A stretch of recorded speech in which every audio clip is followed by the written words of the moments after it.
ہمیں یہ بتائیے کہ دو تین چیزیں ہیں. ایک تو یہ کہ سورہ بقرہ جس کا نام ہی گائے والی صورت ہے، اس میں یہ واقعہ بیان کیا گیا ہے کہ کس طریقے سے بنی اسرائیل سے کہا گیا کہ ایک گائے ذبح کرو. وہ واقعہ کیا ہے اور اس واقعے کا بنی اسرائیل سے کیا لنک اور کیا کنیکشن ہے اور اس میں کیا لرننگ ہے؟ صحیح. اصل میں جو واقعہ سورۃ البقرہ میں بیان کیا گیا، جس کے اوپر سورہ کا نام بھی ہے، یہ بنی اسرائیل کی ایک عادت تھی کہ وہ ہیل حجت اور بہانے ڈھونڈا کرتے تھے اللہ تعالیٰ کی فرما برداری نہ کرنے کے. تو ان کے ہاں پہ ایک امیر شخص تھا، اس کا انتقال ہو گیا، اور انتقال اس طرح سے ہوا کہ وہ مرڈر ہوا، اور اس کے جو بھانجے بھتیجے وغیرہ تھے ان میں سے کسی نے اس کو مرڈر کر دیا. آبجیکٹیو یہ تھا کہ اس کی وراثت کا حصہ جو ہے وہ جو ہے ہمارے پاس آ جائے. تو جس طرح ہمارے قانون میں بھی اور ان کے قانون میں بھی یہ تھا کہ اگر کسی نے مرڈر کیا تو وہ وراثت سے اسٹریٹ ہوئے نکل جاتا ہے کہ وہ اب اس کو کچھ بھی نہیں ملے گا. تو اب وہ آپس میں وہ جتنے بھی کزنز ہیں ان کی آپس میں لڑائی ہو رہی ہے کہ بھئی کس نے جو نا قتل کیا، اور وہ بحث چل رہی ہے. تو وہ معاملہ لے کے موسیٰ علیہ السلام کے پاس پہنچ جاتے ہیں، اور یہ موسیٰ علیہ السلام کے دور کے یہ آخری جو ٹائم ہے اس ٹائم کا واقعہ کہ یہ فرعون سے نجات مل چکی ہے اور یہ اب یہ ان کے ساتھ آگے جا چکے ہیں. تو وہاں پہ جا کے یہ اب ان کے پاس معاملہ لے کے جاتے ہیں. تو کہتے ہیں جی موسیٰ آپ ہمیں بتائیں کہ اب ہم کیا کریں، کیسے پتہ لگائیں کہ جی یہ کس نے جو ہے وہ قتل کیا. تو موسیٰ علیہ السلام کہتے ہیں کہ میں اللہ رب العزت سے انشاءاللہ فریاد کرتا ہوں، اللہ تعالیٰ ضرور کو اس کے بارے میں احکامات نازل کر دیں گے. تو اللہ تعالیٰ جو ہے وہ موسیٰ علیہ السلام سے کہتے ہیں کہ بس ان کو یہ بول دو کہ ایک گائے کو ذبح کر دیں. بس سمپل سی بات ہے، ایک گائے ذبح کریں. اب چونکہ ان کے دل میں کجی تھی، ان کے دل میں ٹیڑھ پن تھا، ان کے دل میں یہ تھا کہ بس ہم نے مطلب کوئی ایزی سا سولوشن دینا، یہ کیا آپ گائے، کیونکہ ایک انسان کنجوس ہو یا وہ تو کہ جی ہمارا پہلے ہی فائنینشیل لاس ہوا ہوا ہے، اوپر سے کہہ رہے ہیں گائے لا کے قربان کرو. تو انہوں نے کیا کیا کہ انہوں نے یعنی اس کو تھوڑا سا مذاق میں لیا کہ بھئی گائے قربان کرنے کا کیا تعلق ہو سکتا ہے کہ کسی قتل کے مجرم کو ڈھونڈنے سے. تو دیکھیں ہمارا جو موقف ہے نا ایمان والوں کا، وہ تو یہ ہے کہ اللہ کا حکم آئے سمعنا واطعنا، ہمیں پتہ ہے اللہ تعالیٰ سب سے بہتر جانتا ہے. تو انہوں نے کیا کیا، انہوں نے کہا کہ جی اچھا موسیٰ یہ بتائیے گا کہ گائے جو ہے وہ کس رنگ کی ہو. تو اب وہ بتایا گیا کہ جی وہ اس طرح سے زرد سا رنگ ہونا چاہیے اس کا. اب کیونکہ اب وہ پوچھ رہے ہیں تو پھر موسیٰ علیہ السلام کہہ رہے ہیں کہ میں آپ کو اسپیسیفکلی بتاتا ہوں. اب انہوں نے کہا جی وہ زرد رنگ کی ہو. اچھا پھر بتایا کہ جی وہ عمر اس کی کا تعین کر دیں. انہوں نے کہا جی وہ تقریباً نہ بہت چھوٹی ہو نہ بہت بڑی ہو. اچھا اب یہ بتائیں کہ کیا ہل چلاتی ہو نہ جانا چاہتا. اب یہ بہانے ہیں، دیکھیں جس طرح وہ چھوٹے بچے نہیں ہوتے کہ آپ کہتے بیٹا وہ میری ذرا جوتے لے آنا. اب پتا تو اس کو کون سے والے، کس کلر والے، کس الماری میں پڑے، کہاں پڑے، کیسے پڑے. اب کہتے ہیں میں خود ہی لے آتا ہوں. ٹھیک ہے، تو یہ وہ والا ایٹیٹیوڈ نہ کرنے کے بہانے. تو انہوں نے کہا کہ جی کس رنگ کی ہو، انہوں نے کہا یہ رنگ ہوگا. اچھا بتاؤ کہ عمر کیا ہوگی. اچھا نہ بہت ینگ ہو نہ بہت اولڈ ہو. اچھا یہ بتائیں کہ جی وہ ہل چلاتی ہو، نہیں ہل بھی نہ چلاتی ہو، دودھ بھی نہ دیتی ہو، حاملہ بھی نہ ہوئی ہو. وہ ساری چیزیں اتنا ان کو مشکل کر کے ایک بڑی اسپیسیفک کاؤ کے بارے میں بتا دیا گیا کہ یہ تم نے قربان کرنی ہے. اب وہ گائے کہیں سے ایک برآمد ہو گئی، انہوں نے وہ ذبح کر دی. پھر اللہ تعالیٰ نے ان کو حکم دیا کہ اس کا ایک جو اس کی جو ران ہے وہ لے کر وہ جو انسان مر چکا ہے اس کو جو ہے وہ مارا جائے، اور وہ اٹھ پڑے گا اور وہ خود ہی بتا دے گا قتل کس نے کیا. اور پھر یہی ہوا کہ اللہ تعالیٰ نے موسیٰ علیہ السلام کو ایک اور معجزے سے نوازا کہ وہ بندہ جو ہے جب اس کو وہ مارا گیا وہ صرف تھوڑی مہلت کے لیے اٹھا، اس نے بتا دی کہ جی فلاں بندے نے مجھے قتل کیا ہے، اور اس کے بعد وہ اللہ کو دوبارہ سے پیارا ہو گیا. تو یہ معاملہ تھا کہ ان کو بتانے کے لیے کہ تم لوگوں نے اللہ تعالیٰ کی نافرمانی پہ تم بضد ہو گئے اور تم نے اپنے لیے دین پہ چلنا مشکل کیا.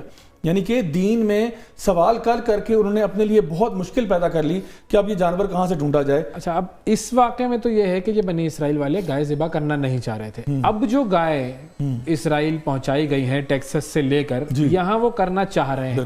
اب وہ کیا کرنا چاہ رہے ہیں یہ اسرائیل والے، اور اس گائے کی جلانے سے اور کیا تعلق بنے گا کہ ان کے لیے جو ان کا مسیح یا جو دجال نے آنا ہے یہ کیا معاملہ ہے؟ اصل میں اب جو صورتحال ہے نا، اب ہم آتے ہیں جو جوئش اسکرپچر خود ہیں، ان کی جو تورا ہے اس میں جو بک آف نمبرز ہے اس کا چیپٹر 19 جو ہے اس میں یہ بات مینشنڈ ہے کہ جوز کو اپنے آپ کو جو ان کے ایلیٹ ریبائز ہیں ان کو پیوریفائی کرنے کے لیے ایک لال بچھڑے کو قربان کیا جائے گا. اس کی بہت زیادہ مشابہت ہے اسی کے ساتھ جس کا تعلق سورۃ البقرہ میں ہو چکا ہے کہ جی بالکل پیور جو ہے وہ ریڈ ہونا چاہیے. اس کے حتیٰ کہ حف جو ہوتے ہیں جو اس کے جو کھر ہیں وہ بھی لال ہونے چاہیے. کوئی بلیمش نہیں ہونا چاہیے اس کے اوپر، کوئی اسپاٹ نہیں، کسی اور رنگ کا بال نہیں ہونا چاہیے.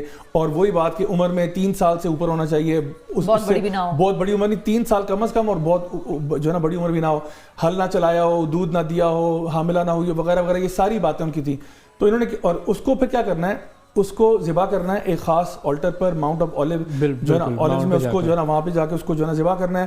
اس کے بعد اس کو جلا دینا ہے، جلا کے اس کی راکھ نکالنی ہے، راکھ کو پانی میں ڈالنا ہے، اس میں سیڈر ووڈ اور سکارلیٹ اور پتہ نہیں کیا کچھ ملو کے جو آپ کے ریبائز ہیں ان کے اوپر انڈھیلنا ہے. وہ اس سے نہائیں گے، اپنی طہارت کریں گے، بیپٹزم کی چیز ہے وہ کریں گے تاکہ وہ بالکل پیوریفائڈ ہو جائیں. اب وہ جب پیوریفائی ہوں گے تو تھرڈ ٹیمپل آف سولومن کہتے ہیں اس کی بنیاد کا کام شروع ہوگا.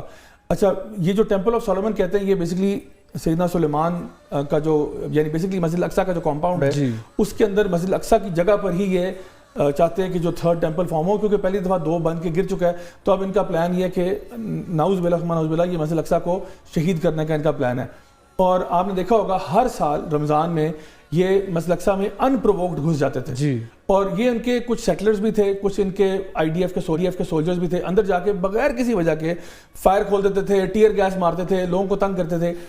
اور اس سے پہلے بھی یہ مسجد الاقصیٰ کے نیچے نا ایکسکیویشنز جاری ہیں، یہ بہت عرصے سے ڈگنگ کر رہے ہیں اور اس کی وجہ سے اس کی فاؤنڈیشنز ویک ہوئی ہیں.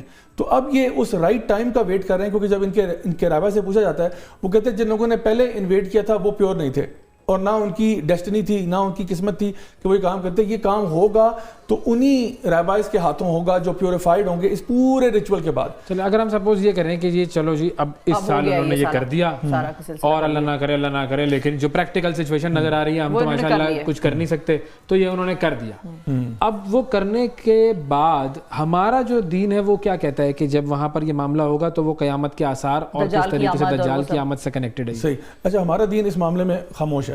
ہمارا یعنی یہ ان کا اسکرپچر ہے کہ جی ان کو بچڑا ذبح کر کے جلا کے راکھ میں نہا کے تو وہ کرنا، یہ ان کا دین ہے. ہمارے لیے کوئی ایسی ہدایات نہیں ہے، نہ کوئی صحیح حدیث میں کہ جی کوئی ایسا بچڑا ذبح ہوگا اور پھر ایسا معاملہ ہوگا. ہاں البتہ یہ ہمیں ضرور پتہ ہے کہ یہ لوگ دجال کے آنے کا انتظار کر رہے ہیں. یہ جو آپ کہہ لیں کہ آپ کے جو یہاں پہ جو جوئش لوگ ہیں جن کو ہم لوگ زائنسٹ کہتے ہیں، یہ اور جو کرسچن ایوانجیلیکل زائنسٹ ہیں، یہ دونوں اس بات پر متفق ہیں کہ کرسچن جو ہیں وہ کہہ رہے ہیں کہ ہم عیسیٰ علیہ السلام کی سیکنڈ کمنگ کا انتظار کر رہے ہیں. یہ کہہ رہے ہیں ہم اپنے مسیح کا انتظار کر رہے ہیں. مسیح انہوں نے عیسیٰ علیہ السلام کو نہیں مانا تھا جب وہ آئے تھے، انہوں نے انکار کر دیا تھا. جب نبی کریم صلی اللہ علیہ وسلم بھی آئے ان کو بھی ماننے سے انکار کر دیا. تو اب یہ کس کا انتظار کر رہے ہیں سوائے دجال کے؟ کوئی بھی پیچھے نہیں رہ گیا.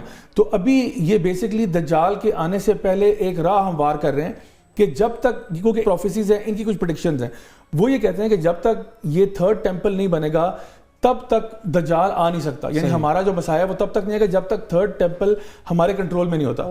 تو یہ اس کو کنٹرول میں لانا چاہتے ہیں اور پھر یہ انتظار کرتے ہیں. اب اصل حقیقت کیا ہے وہ کب ہوگا وہ اللہ بہتر جانتا ہے، لیکن ہمیں یہ پتہ ہے کہ ہمارا دین کے مطابق دجال کے آنے سے پہلے امام مہدی کا ظہور ہونا ہے. بالکل امام مہدی کے آنے کے ہمارے لیے قیامت کی نشانیاں اور ان کے آنے کی نشانیاں الگ ہیں. اور امام مہدی کا آنا یہ بعض علماء اس کو آخری سائنس میں سے کہتے ہیں آف دا مائنر سائنس، بعض کہتے ہیں میجر سائنس میں سے پہلا سائن جو ہے وہ یہ ہوگا کہ امام مہدی کا ظہور ہوگا.